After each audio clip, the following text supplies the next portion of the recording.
It's time to cook with Susan Beck. Today I am going to make for you jalapeno poppers. I have tons of peppers in my garden, and these little jalapenos have a little bit of kick to them, although they're not nearly as spicy as a habanero or some of those other types of peppers, so kind of an in-between one.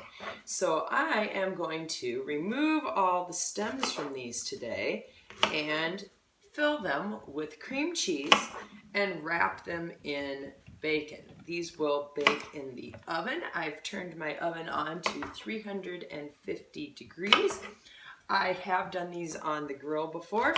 I will warn that on the grill it's a little hard to control your temperature and a little more challenging to cook them, so you might want to try it the first time in the oven. I'm going to choose 18 of these beautiful jalapenos today, and along with that I will be using 6 pieces of bacon and some third fat cream cheese, the lighter version. Let's see, where am I at? 3, 6, 9, 12, 15. We need 3 more. I love these great big ones. Let's get the largest ones that are left for the stuffing. So once I have cut the tops off all of these, it's nice to have like a little garbage bowl here to collect everything. And I'm going to now slice them all in half.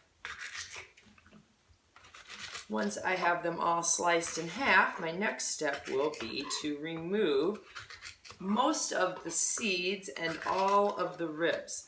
The more you leave inside, the spicier these will be. So if you like your jalapeno poppers really spicy, you could leave in those ribs. By ribs, I mean like the little veins, I'll show you that in just a second, that run down the sides of the pepper, or leave a bunch of seeds in there. In my family, nobody wants them super, super hot. We like just a little kick to them, so we will leave some of the seeds. So I like to use this melon baller and just take one of those rounded ends and simply slide it through the pepper until I've cleaned out everything that's in there. I'm going to do that again, but this time I'll leave a little behind. So you can see the difference here. This one here, I have like 1 seed left in there, which will give us a little kick. This one here, I've left this entire rib and several seeds. This one's going to be extra spicy, so you can decide how you'd like them or try them a few different ways until you figure out what balance you like best. All right, since it's for my family, I'm going to finish cleaning that out. Okay, my cleaned ones I'm just going to set over here into my baking dish.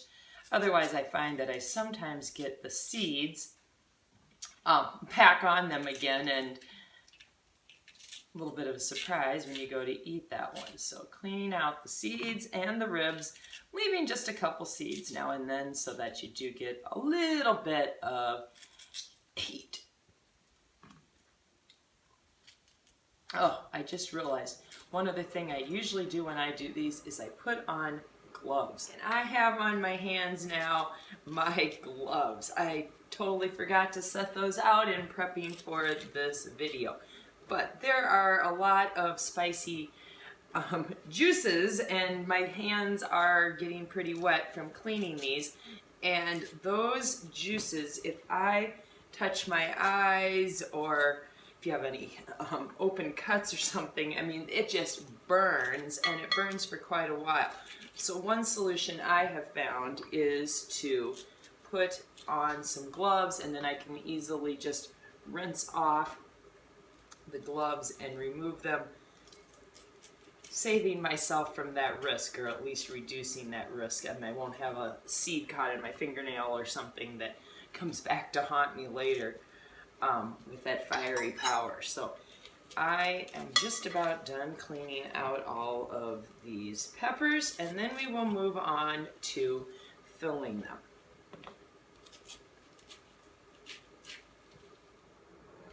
All 18 jalapenos have been cleaned. As you can see, there's a few seeds here and there to give a little bit of kick, but I've cleaned out mine almost completely. I've also rinsed off my cutting board and cleaned off my gloves so that they don't become spicier with stray seeds. We are going to wrap these in bacon after filling them with cream cheese. Originally, the person who shared this recipe for making this little appetizer with me used an entire piece of bacon around a piece of pepper and then baked them in the oven. So if you really want to do that, you can. But what I find is, you know, you're really getting a lot of calories when you use the cream cheese that isn't the third fat. You're getting a lot of fat from the bacon if you're using a full piece. So I like to take my bacon and cut it into 6 pieces. So I cut it in half, and then I take this half and cut it each into thirds so that I have 3 stacks. Do the same here. This half of the bacon gets cut into 3 pieces.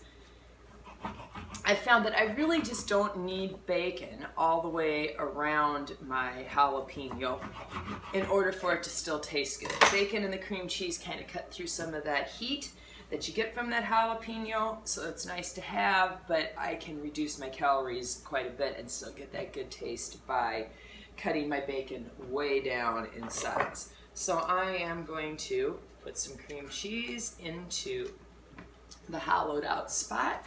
I'm going to take a piece of bacon and put it over the top, and I just kind of wrap it around the sides, but I find that it's not that big a deal if it's not on the bottom as well. I actually don't grease my baking dish. The bacon grease will drip off into the bottom and take care of any need for more oil to keep them from sticking to the bottom of the pan.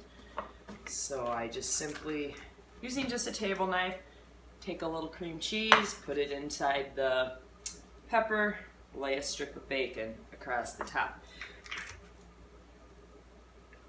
Now this recipe also called originally, I think that comes a little bit from when you use a whole strip of bacon, taking a toothpick and sticking it through.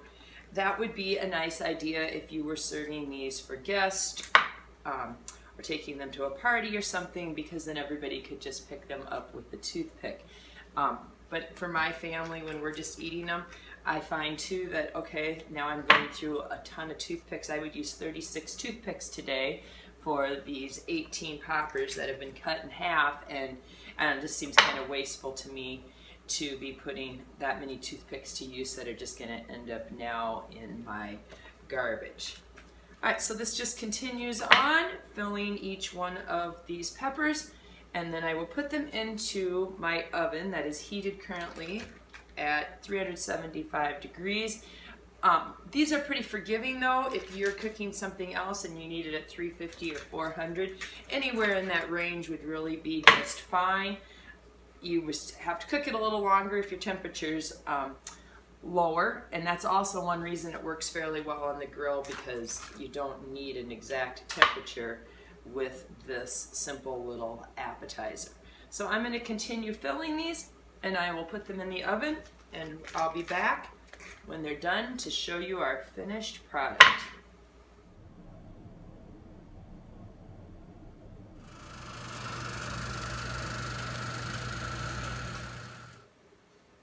Now that my poppers are baked, I like to move them out of the baking dish just to drain them on some paper toweling. So I just have a platter here that I put some paper towels on, and this just absorbs some of that extra bacon grease. Like I said, I've adjusted this recipe to make it a little healthier by using that third fat cream cheese, and that the bacon slices are cut down into a 1/6 of a piece of bacon instead of an entire piece of bacon.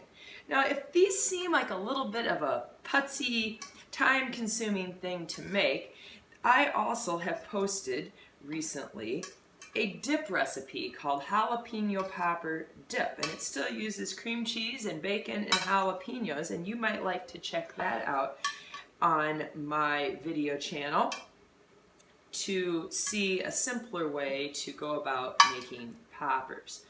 All right, I think these taste best if they cool for a little bit. When they're hot, you don't really get the flavor quite as much. When deciding if they're done, notice how my bacon is finished to the degree that I would want it if I was having breakfast.